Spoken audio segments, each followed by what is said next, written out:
తాడేపల్లిలో వైసీపీ నేత మాజీ మంత్రి అంబటి రాంబాబు మాట్లాడుతున్నారు. లైవ్ చూద్దాం.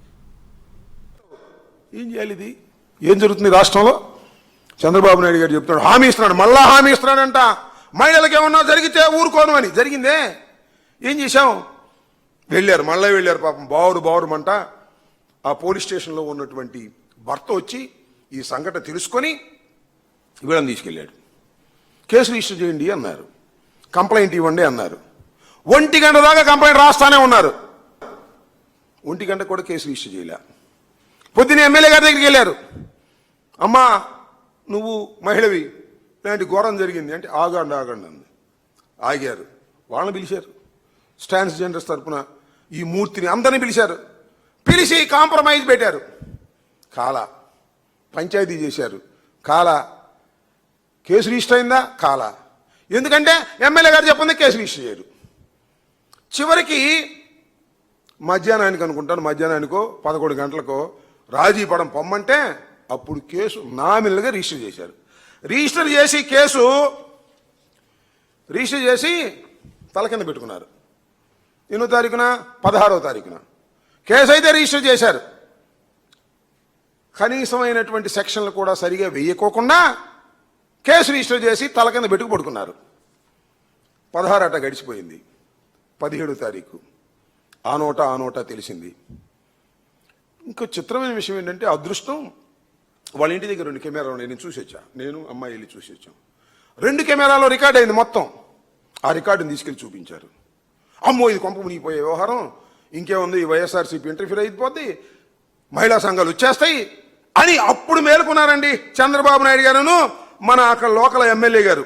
ఇది జరిగింది 15వ తారీఖున అయితే ఆమె దృష్టికి వస్తే 17వ తారీఖున ముందు జాగ్రత్త చర్యగా ఒక లెటర్ రిలీజ్ చేసింది పాపం ఎమ్మెల్యే గారు. వాడు మా పార్టీయే, వాడిని సస్పెండ్ చేసేస్తున్నాం, మహిళల మీద చేస్తే ఊరుకుంటావా? మరి అప్పుడు దాకా ఏం చేసాం? 15వ తారీఖు జరిగితే 16 కాముకున్నావు, 17 సాయంత్రం మాత్రం రిలీజ్ చేసింది. ఎక్కడో వచ్చి మీద పడిపోతుంది వ్యవహారం, సోషల్ మీడియాలో జరిగిపోతుంది. ఇక ఇది ప్రమాదాన్ని తెచ్చిపెడుతుంది అనేది అప్పుడు మాత్రం మేల్కొని ఈ కాగితం రిలీజ్ చేసి చేతులు దులిపేసుకుందాం అనేటువంటి ప్రయత్నం చేస్తున్నారు. ఎంత దారుణమైనటువంటి అంశం ఇది. గుంటూరులో రాజధాని కూతవేటు దూరంలో ఒక మహిళని తెలుగుదేశం పార్టీ కార్యకర్త, నాయకుడు డబ్బుల కోసం తగాదా పడి, లంచాల కోసం తగాదా పడి మహిళను వివస్త్ర చేస్తే 2 రోజుల వరకు మీరు యాక్షన్ తీసుకోలేదంటే ఈ ప్రభుత్వం ఏం చేస్తుందని అడుగుతా ఉన్నా. అప్పుడప్పుడు ఇక బయలుదేరి టకటకటక ఎక్కడో ప్రమాదం వచ్చేసి చంద్రబాబు నాయుడు గారు అందరికి చెబుతున్నాడంట. ఆయన నోటంప్పుడు ఎందుకు వచ్చిందంటే ఇది కొంప మునిగిపోతుంది. పొద్దున్నే మేమందరం వెళ్తాం అనుకున్నాం. పొద్దున్నే 6 o'clockకి వెళ్ళి వారిని పరామర్శించాలనుకుంటే పోలీసు వారు వాళ్ళందరూ తీసుకెళ్ళిపోయి ఎంక్వైరీ అని అదేని ఇదేని మేము రాకుండా చేసేందుకు ప్రయత్నం చేసినా కూడా వాళ్ళు సాయంత్రానికి వచ్చారు. ఇందాక 2 గంటలకు మేము వెళ్ళాము, వారిని పరామర్శించాము, మొత్తం విషయాలు తెలుసుకున్నాము. అతి దారుణమైనటువంటి సంఘటన.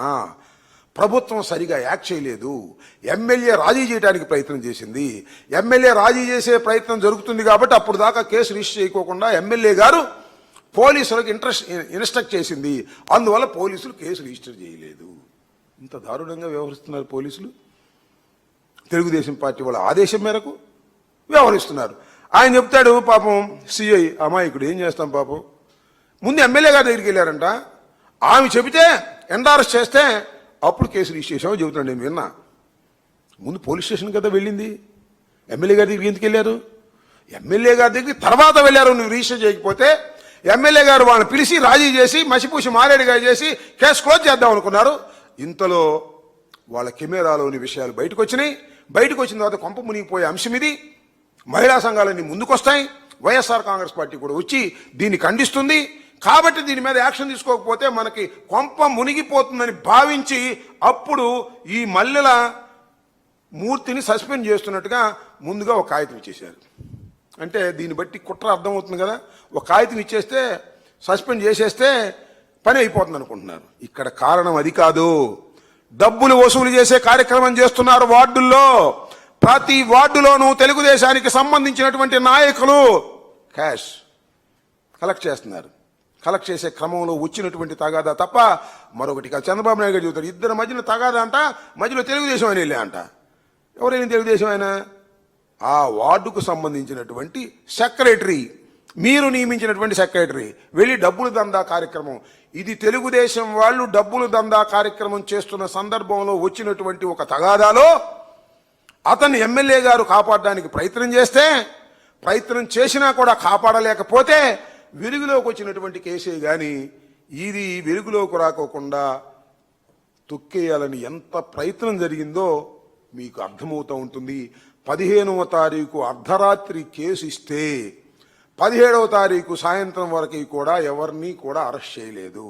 ఎప్పుడైతే సోషల్ మీడియాలో వచ్చిందో, ఎప్పుడైతే సాక్షి మీడియాలో వచ్చిందో, ఎప్పుడైతే వివిధ మీడియాల్లో ఇది ప్రచారం జరిగిందో అప్పటికి అరెస్ట్ చేయక తప్పనటువంటి పరిస్థితుల్లో అరెస్ట్ చేసి చేతులు దులుపుకోవాలనే ప్రయత్నం చేస్తున్నారు. నెంబర్ 1. నెంబర్ 2, చంద్రబాబు నాయుడు చెబుతున్నాడు అలసత్వంతో వ్యవహరించారంట పోలీసులు, అందువల్ల ట్రాన్స్ఫర్ చేయమన్నారంట. అంటే అలసత్వంలో వ్యవహరిస్తే ట్రాన్స్ఫర్ చేస్తావా అంటే ట్రాన్స్ఫర్ చేస్తే అక్కడ అలసత్వంగా చేయరా? అసలు అలసత్వంగా వ్యవహరించింది సారు మీ ఎమ్మెల్యే గారు. పాపం పోలీసుల మీద పడతారు. నాకు తెలుసు అయ్యా, పోలీసులందరికీ మనం చేస్తున్నా, చివరికి మీ మీదే పడి తాటికాయి. చంద్రబాబు చేతులు నిలుపుకుంటాడు, ఎమ్మెల్యేలు చేతులు నిలుపుకుంటారు. ఎమ్మెల్యేలు చెప్పినట్టుగా మీరు చేయటం, తర్వాత మీరు బలైపోవటం. ఇవాళ ట్రాన్స్ఫర్ చేస్తారంట. నిజంగా తప్పు చేస్తే ట్రాన్స్ఫర్ చేస్తే ఏమైంది అని చెప్పండి. నిజంగా తప్పు చేస్తే సస్పెండ్ చేయాలా? అయినా సస్పెండ్ కూడా చేసేస్తారు. కానీ ఎమ్మెల్యే గారిని కాపాడే కార్యక్రమాలు చేస్తున్నారు. చెయ్యవలసింది మీరు, మీ తెలుగుదేశం ప్రభుత్వం, మీ తెలుగుదేశం కార్యకర్త, మీ శాసనసభ్యురాలు, మీ హోంమంత్రి. సరే సిగ్గుంటే నిజంగా నేను చెప్తున్నా, ఇవాళ జరుగుతున్నటువంటి సంఘటనలు ఏవైతే ఉన్నాయో, ఒక మహిళని వివస్త్రణ చేసి నడిబజార్లో చేసినటువంటి సంఘటన కానీ, సాయి కృష్ణ లాంటి ఒక వ్యక్తిని దారుణంగా లేకపులో చంపేసిన సంఘటన కానీ, అనేక చోట్ల పోలీసుల యొక్క ఇబ్బందితో ఆత్మహత్యలు చేసుకుంటున్న సందర్భాలు కానీ చూస్తే హోంమంత్రికి సిగ్గు శరం ఉంటే రాజీనామా చేసి వెళ్ళాలి. ఆమెకి సిగ్గు లేదు, శరం లేదు, రాజీనామా చేసే ప్రశ్న లేదు. దాన్ని పట్టుకుని ఏలాడుతూనే ఉంటుంది, ఏదేదో పిచ్చి పిచ్చిగా మాట్లాడేటువంటి కార్యక్రమాలు చేస్తున్నారు. ఇది చాలా దారుణమైన అంశం.